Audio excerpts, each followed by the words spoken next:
The bell at Wethermore Church rang 9 times on a grey October morning, and a woman in a borrowed black mantle stood at the edge of the churchyard wall, watching them lower a coffin. She knew to be empty. The mourners did not see her. They had come for the Earl, for his grief, for the spectacle of a great man burying the wife. The sea was said to have taken 18 months before, and their eyes were fixed on the open grave and on the dark figure who stood above it without moving. Eleanor kept her face turned half away, her gloved hand pressed flat against the cold stone. And she did not weep, because the dead are not permitted to weep at their own funerals. She had walked 3 days to stand at this wall. The bonnet she wore was a servant's bonnet, plain and brown, and beneath it her hair had been pinned without care, and the cloak had come from a charwoman in Bristol, who had taken Eleanor's last shilling for the loan of it. To the village of Wethermore she was nobody, a poor woman come to gawp at a lord's sorrow, one of a dozen such, and the verger had let her in at the gate with a glance that took her measure and dismissed her in the same motion. Poor thing, his face had said, come to warm herself at someone else's fire. Across the grass the Earl of Aldermere lifted his head. The wind moved the bare branches above him, and a few last leaves came down, and for one moment his gaze swept the line of strangers at the wall, and Eleanor felt the old fear close around her throat like a hand. She bowed her head. She studied the moss between the stones. When she dared to look again, his attention had returned to the grave, and the vicar was speaking words over the box of sand and ballast that the parish believed held the bones of a drowned countess. What none of them knew, what not one soul in that churchyard could have guessed, was that the countess had a heartbeat, and that it was hammering now against the inside of a charwoman's cloak. Stay with me through this one. Some stories are about how a person is lost, and some are about how long it takes to be found. And this is the second kind. Eleanor did not yet know which she was living. She only knew that she had to see him bury her, and that she could not let him see her do it. To understand why a living woman stood weeping inwardly at her own burial, you must go back 2 years, to the spring when Eleanor Hartley first came to Aldermere as a bride. She had been the daughter of a country clergyman with more learning than fortune, and her marriage to Julian, the Earl of Aldermere, had astonished the county. He was a widower then, severe and quiet, 11 years her senior, who had buried his first wife and an infant son in a single hard winter, and had not been heard to laugh since. The match was thought peculiar. He had wealth enough to choose a duke's daughter, and instead he had chosen a parson's girl who read Greek, and corrected the steward's arithmetic, and looked the dowager full in the face when spoken to. The room had decided she was a schemer. The room is often wrong. Eleanor had not schemed. She had met Julian in her father's library, where he had come to consult a rare account of the Roman roads, and she had argued with him for an hour about a mistranslation, and he had gone away and come back the next day, and the day after that. He did not flatter her. He told her once, in the plainest voice she had ever heard a man use, that her company was the first thing in 4 years that had made the evenings tolerable, and Eleanor, who had braced herself for poetry and received instead a kind of grave honesty, had felt the floor of her life shift beneath her. She had loved him, quickly, and then carefully, the way one learns to carry something fragile. And she had learned in the first months of their marriage that her husband was a house with many locked rooms. He was kind to her. He was attentive in 100 small wordless ways, a shawl appearing on a cold morning, her favorite preserves sent up from the kitchen without her asking. Yet there was a door in him that he kept shut, and behind it lived the woman and the child he had not been able to save, and Eleanor had been wise enough not to force the latch. The trouble had come from his mother. Augusta, the dowager, Countess of Aldermere, had ruled the great house for 30 years, and she did not intend to surrender it to a clergyman's daughter with ink on her fingers. The dowager was not cruel in the way of melodramas. She was cruel in the way of weather, steady and impersonal and certain of itself, and she had a genius for the small public wound that could not be answered without appearing to make too much of nothing. At Eleanor's first dinner, as a countess, Augusta had seated her below the wife of a baronet, and remarked, to the table at large that it was charming how naturally the new countess took to a lower place. The guests had laughed lightly. Eleanor had smiled and said nothing. And under the table her hand had found the edge of her chair and held it. Julian had not seen. That was the shape of the cruelty. It happened in the spaces he had stepped out of, in the carriage when he had ridden ahead, in the drawing room while he answered a letter, and when Eleanor tried once to describe it, he had looked at her with such weary confusion that she had understood the dowager could not be fought with words, only with proof, and proof was the one thing that left no mark. By the second winter, the dowager had found her lever. There was a cousin, a Mr. Crail, a thin, ambitious man who stood next in the line of succession should Julian die without an heir, and Eleanor had not yet given the Earl a son. Augusta had begun, very gently, to wonder aloud whether the marriage had been a mistake, whether a woman of no blood could ever truly be the mistress of such a house, whether Julian's grief had not led him into an arrangement he would come to regret. And Mr. Crail had begun to call more often than a distant cousin had any cause to. Eleanor had felt the ground narrowing. She was not a fool. She saw that her position depended on a child she had not conceived, and she saw the dowager and the cousin moving toward each other like two hands closing, and she did not know yet what they intended, only that she was the thing in the way. What she had not known, what she would not learn until it was nearly too late, was how far they were prepared to go. The previous autumn, Julian had been called to London on the business of his estates, a matter of disputed leases that the dowager herself had urged him to settle in person. Eleanor was to follow in a week by sea, sailing from a small harbor on the Aldermere coast, because the roads were foul with rain, and the dowager had said, so reasonably, that the packet was faster, and that dear Eleanor must not be left rattling alone in a carriage for 4 days. The arrangement had been made for her.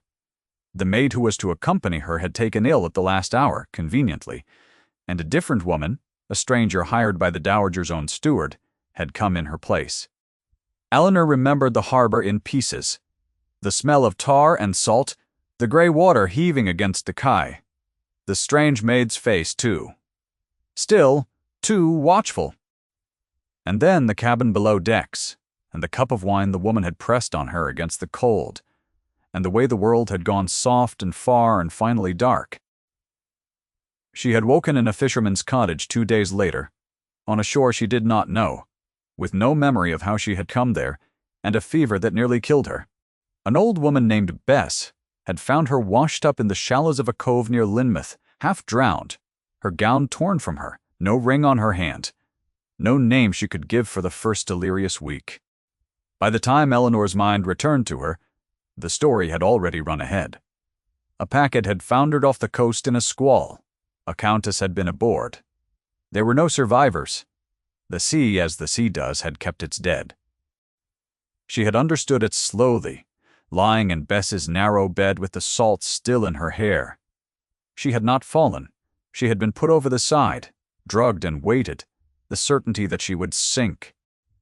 That she had not, that a current had carried her living body to a cove, and an old woman's mercy was an accident no one had planned for.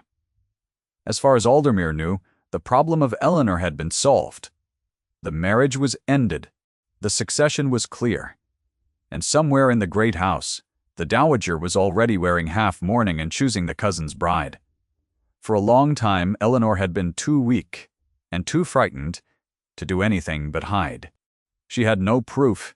She had a story that sounded like the raving of a drowned woman, and an accusation against a countess that would see her committed to an asylum before it saw the dowager troubled.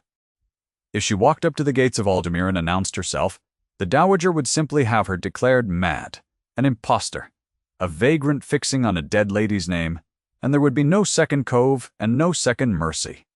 So Eleanor had stayed dead. She had taken work in Bristol under the name of Bess's late daughter, mending sails and then mending fine linen, and she had told herself that the dead are safe because no one tries to kill them twice. She had not been able to stay away forever, however.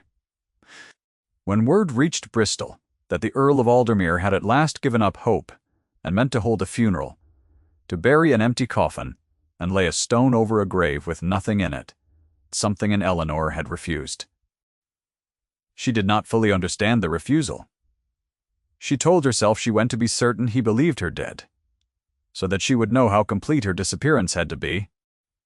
Under that reasonable thought, though, lay a less reasonable one, which was that she could not bear for him to grieve her in ignorance, could not bear that the last act of their marriage would be his standing over a box of sand, while the people who had murdered her arranged their faces into sorrow at his side.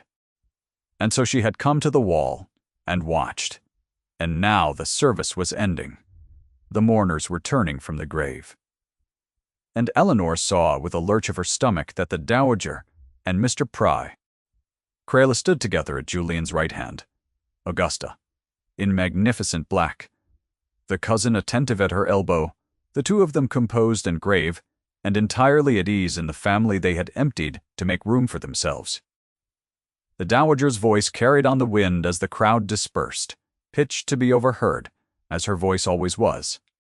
She was speaking to a neighbor, and what she said was that it was a mercy in the end that the poor girl had left no child to be raised motherless, and that dear Julian could now look forward, after a decent interval, to a marriage more suited to his name. The neighbor murmured agreement. Eleanor stood very still against the wall, and felt the words go into her like cold water. She turned to go. She had seen what she came to see. There was nothing here for a dead woman but the long walk back to Bristol, and the rest of a life lived under another woman's name. She drew the charwoman's cloak around her and stepped back from the wall, and her worn shoe caught on a root, and she stumbled, and a small sound escaped her, no more than a breath. Across the emptying churchyard, the Earl of Aldermere went still. It was not that he had heard the sound. The wind would have taken it. It was something Eleanor would never afterward be able to explain, except to say that he stopped the way a man stops when a name he has not heard in years is spoken in a crowded room, and that his head came up, and that he looked not at the grave he was leaving, but at the wall, at the line of departing strangers, at the brown bonnet moving away among them. He looked for a long moment. Eleanor did not dare to run. She made herself shuffle head down an old woman's gait, and she felt his gaze on her back like a brand, and then a footman approached him with the carriage, and the moment broke, and she was through the gate and onto the road before she let herself breathe. She did not see him turn back at the lych gate. She did not see him stand there after the others had gone, looking down the empty road long after the brown figure had vanished into the grey. Eleanor took a room that night at a coaching inn 3 miles from Weathermore, the cheapest the landlord had, under the eaves where the rain came through. She had meant to start back to Bristol at first light. She lay awake instead, listening to the weather, and she could not stop seeing the Dowager's composed face above the black gown, could not stop hearing the smooth certainty of that voice, arranging Julian's next marriage over the grave of his last. She had spent 18 months teaching herself that the dead must stay dead. In one morning the discipline of it had cracked straight down the middle. In the grey before dawn, she heard horses in the inn yard, more than a traveler at that hour would account for, and then boots on the stair, unhurried and certain, and a knock at her door that was not a servant's knock. Eleanor rose. She had no weapon and nowhere to run, the window giving onto a 30-foot drop, and she stood in the dark in her shift, with her heart going like a hare's, and she opened the door, because there was nothing else to do. The Earl of Aldermere filled the low doorway, a lantern in his hand, the light coming up under a face she had buried in herself for a year and a half. He did not speak. He looked at her, at the unpinned hair and the bare feet, and the face the village had not been meant to see. And Eleanor watched the certainty come into his eyes, and then the disbelief fight it and lose. His hand, the one holding the lantern, began to shake. He set the lantern down on the floor very carefully, as a man sets down something he no longer trusts himself to hold. "Eleanor," he said. Her name, only her name. Yet he said it the way a man says the single word he has not let himself say aloud, for fear of what it would do to him, and the sound of it in his voice, after 18 months of being Bess's dead daughter, undid something in Eleanor that she had been holding shut with both hands. "You should not have come," she said. It was not what she meant. It was the only sentence that did not require her to feel everything at once. "I have looked at every poor woman in 3 counties," Julian said, and his voice was not level now. "Since the moment you stumbled at that wall, I rode through the night. I have been to 4 inns." He stopped. He was looking at her as though she might dissolve. "They told me you were drowned. I buried you yesterday.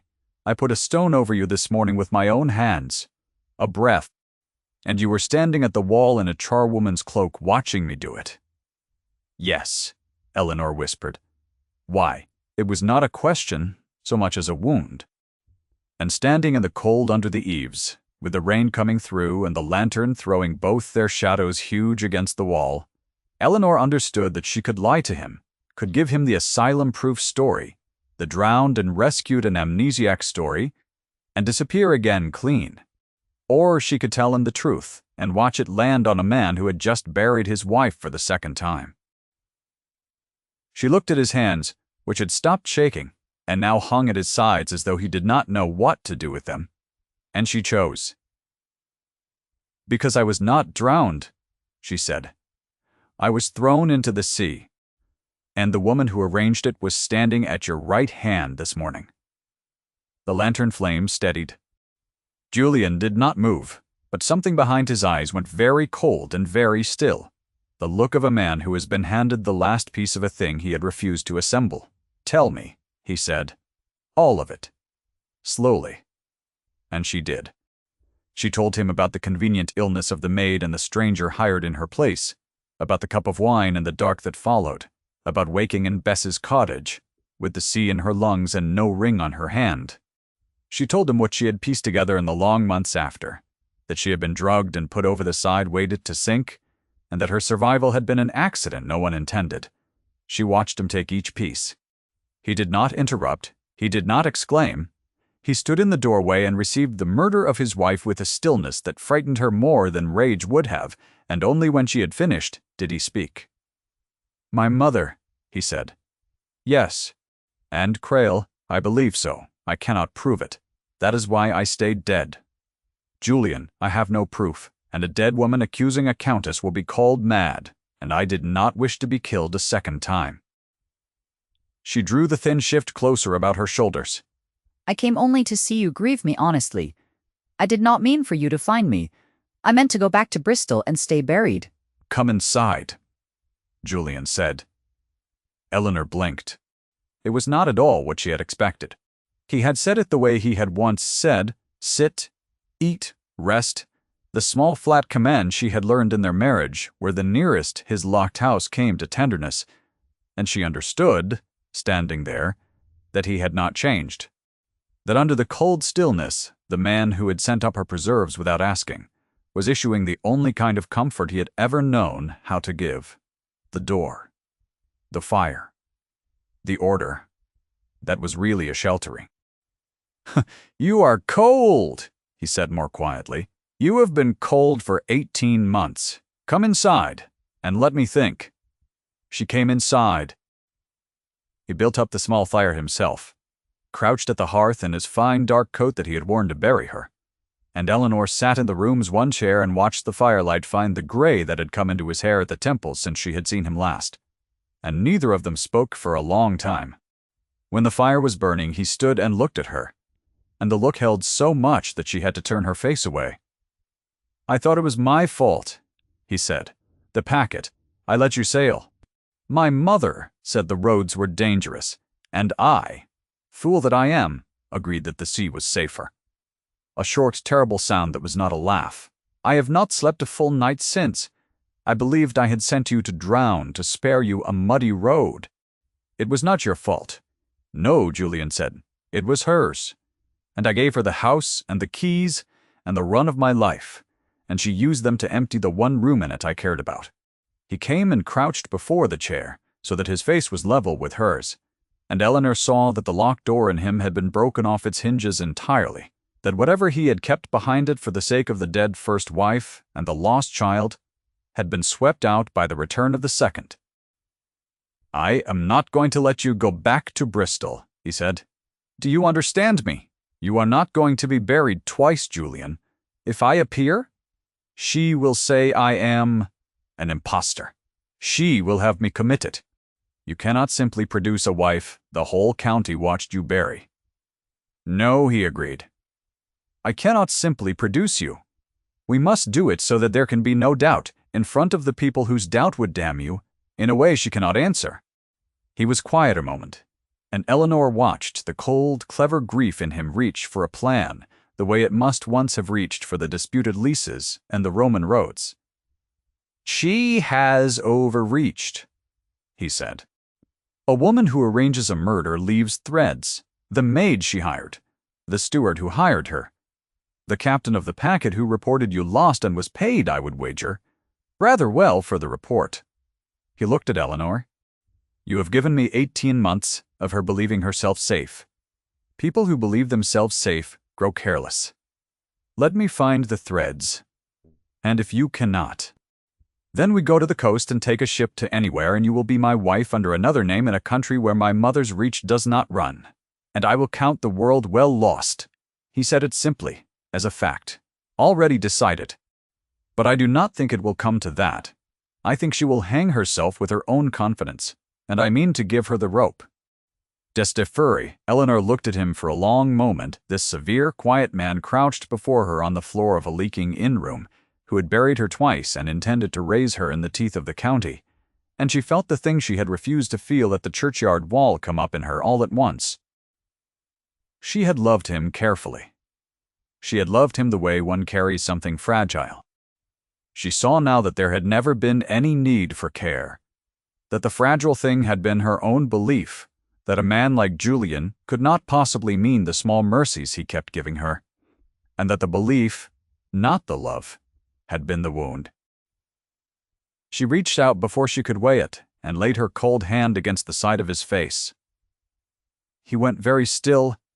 He turned his head just slightly so that his mouth was against her palm, and he closed his eyes, and for a moment neither of them was the Earl or the dead Countess, only two people who had been parted by a grave, and had not, after all, been kept apart. Eleanor felt his breath against her hand unsteady, and her own heart climbing into her throat, and she understood that whatever happened with the dowager and the threads and the county, this was the truth the rest would be built on. I want you alive, Julian said against her palm, the words barely a sound, not as a duty, not for the house, or the name, or the succession. I want you. I have wanted you in the ground I dug for you. I'm not a man who says such things. I am saying it once. Then say it once is enough, Eleanor whispered, and find me the rope to hand her.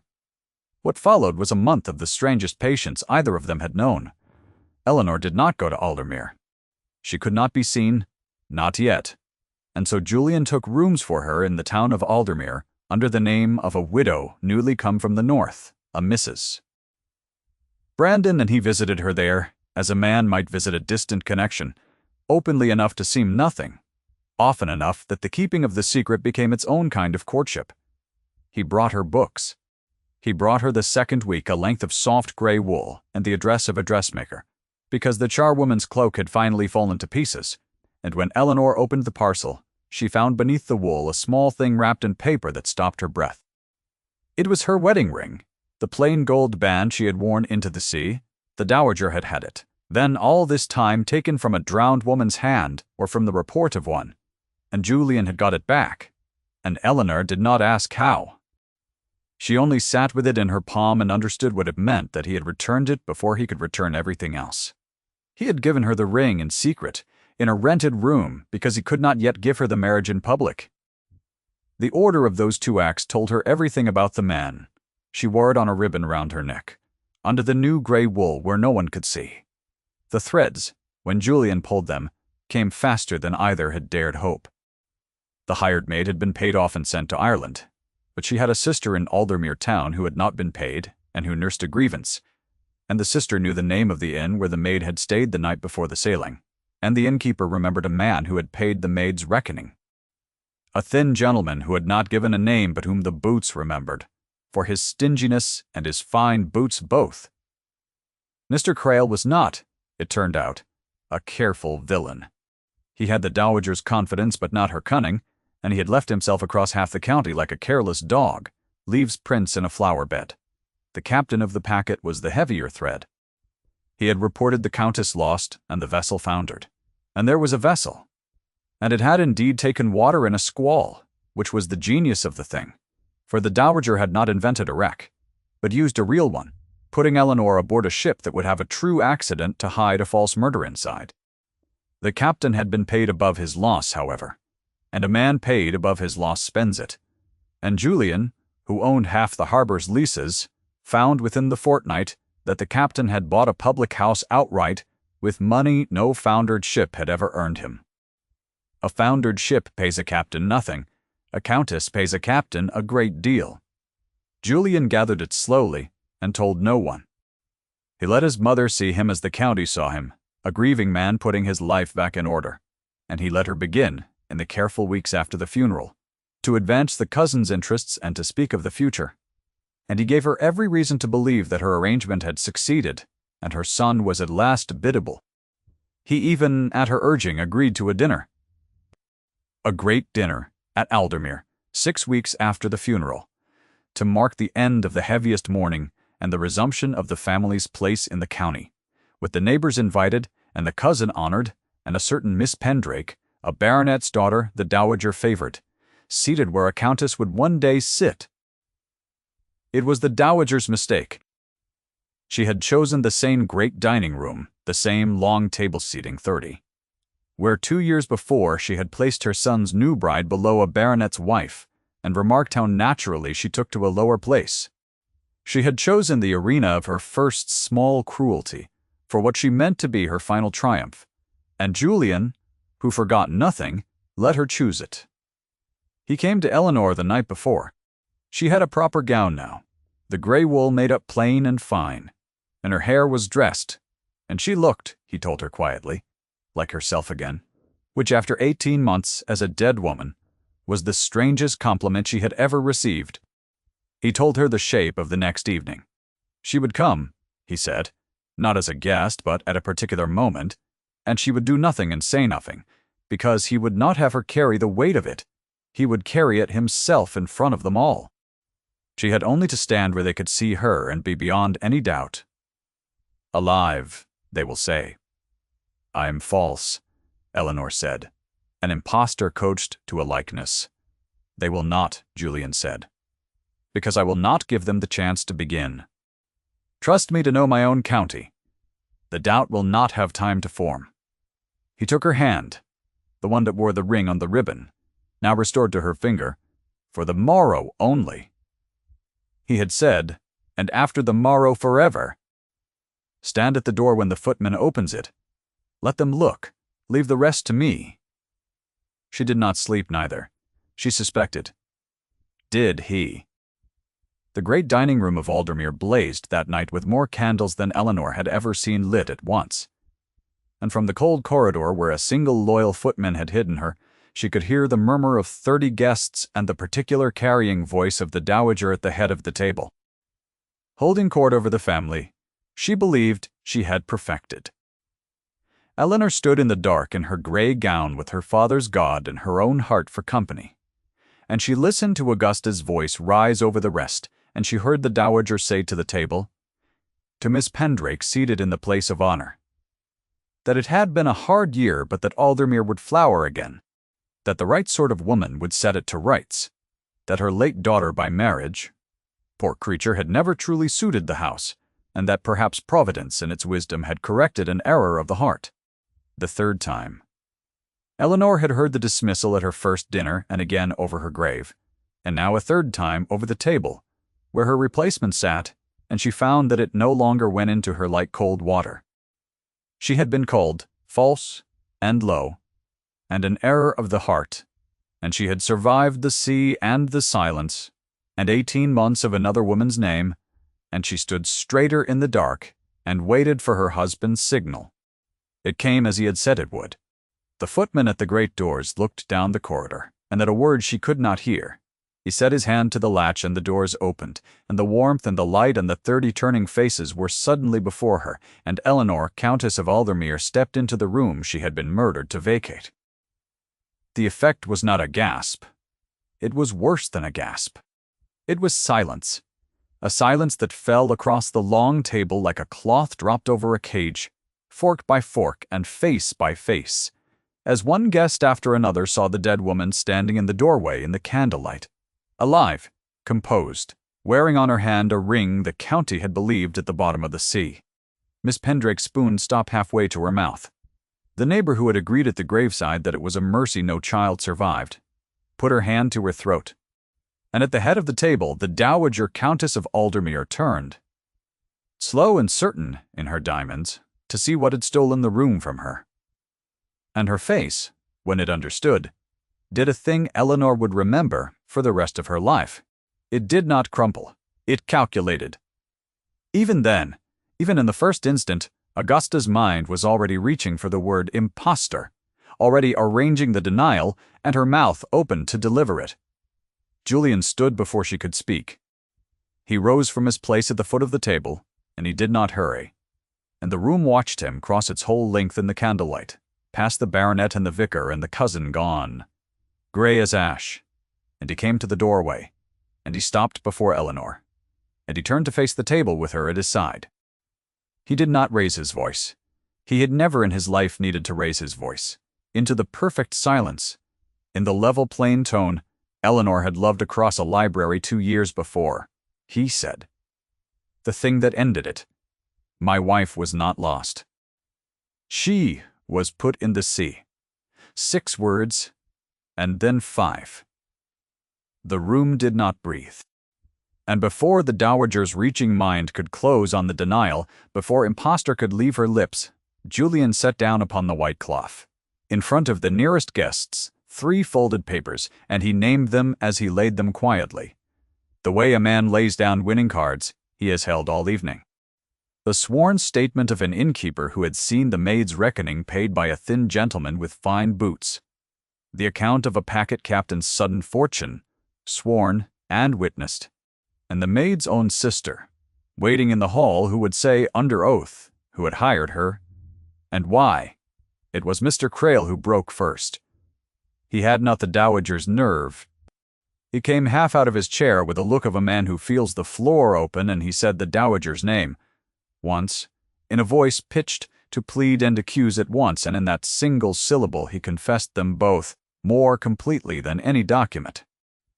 The guests turned from him to Augusta and back, and the thing the Dowager had spent 30 years building, the certainty of the county that she was the order of the house, and the house was the order of the world, came apart in the space of one indrawn breath. Augusta did not weep, because she was made of harder material than tears.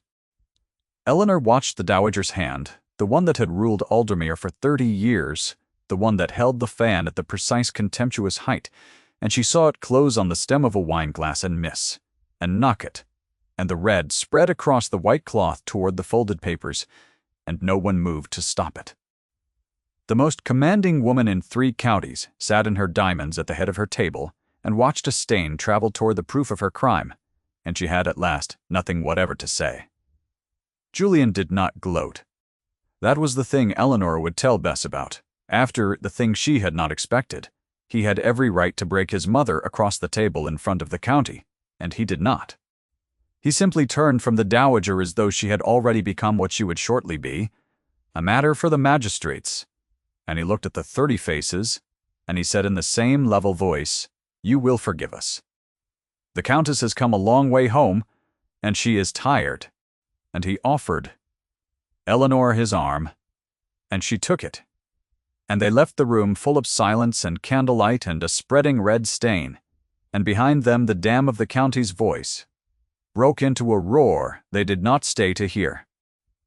The magistrates came in their own slow time, as magistrates do, and the law took the Dowager and the cousin and the bought captain into its patient hands. And none of that is the end of this story, because the end of this story is smaller and warmer than a courtroom. When the worst was over and the house had grown quiet in a different way, it was the first snow of the new winter. Eleanor stood at the window of the morning room at Aldermere, the room that had been the dowager's and was hers now, redone in the soft grays and creams she liked, and she watched the snow come down over the park, where she had once been a stranger, and was now the mistress. She had the ring on her hand, the plain gold band that had been to the bottom of the sea and back. On the ribbon round her neck, she still wore the only other thing she had carried through the whole of it, a thing she had not told even Julian about until that month. A small pressed flower from her father's churchyard. A snowdrop she had picked the morning of her wedding and kept folded in a scrap of paper through the sea and the cottage and the 18 months of being dead. She heard him come in behind her. She did not turn. He came and stood at her shoulder and looked out at the snow with her, and after a while his hand came to rest at the small of her back, and they watched the park go white together. "Bess arrives Thursday," he said. "I have sent the good carriage. She will hate it and complain the whole way, and never go home." Eleanor smiled. The old woman who had pulled her from the sea would live out her days warm at Aldermere, and would indeed complain about the carriage, and the complaining would be its own kind of love. "She will want the room over the kitchen garden," Eleanor said, "for the light. Then she shall have it." Outside, the snow thickened. Somewhere below in the house a child laughed, a tenant's child brought up to the kitchens for the cold weather, a small safe sound that a year ago this house had not known how to make. Eleanor took the pressed snowdrop from its ribbon and held it to the window light, the brittle white of it against the falling white beyond, and she thought of the morning she had picked it, a clergyman's daughter who could not have dreamed the sea or the grave or the long walk back from the dead. And she found she could think of all of it now without flinching. Julian's arm came around her. She leaned back against him, and the snow fell and the fire burned in the grate behind them, and the empty coffin lay under its stone in the Weathermore churchyard with no one in it, and no one ever to lie in it.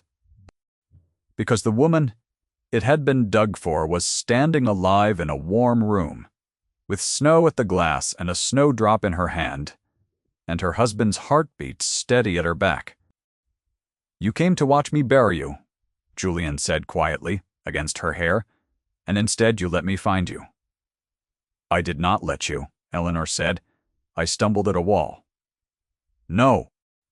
She felt rather than heard the smallest sound of amusement in him, the rarest thing he owned. "You came 3 days on foot to a churchyard where you might have been recognized and killed, to stand at a wall and watch a man grieve. You may call it a stumble. I have buried one wife who is truly gone, and I know the difference between a woman who wants to stay dead and a woman who walks 3 days to be near the living. You came to be found, Eleanor. You only did not know it." She did not answer. She did not need to. She folded the snowdrop back into its paper and put it away over her heart, where it had ridden through the worst of her life, and would now ride through the best of it, and she turned in the circle of his arm and put her face against the dark coat that no longer smelled of a churchyard, and they stood at the window a long while. The Earl and the Countess the county had buried, while the snow came down over Aldermere, and covered gently and completely the grave that had never held her. Thank you for staying to the end of this one. If Eleanor's long walk home moved you, leave a word below for the old woman who pulled her from the sea, and I will see you at the next fire.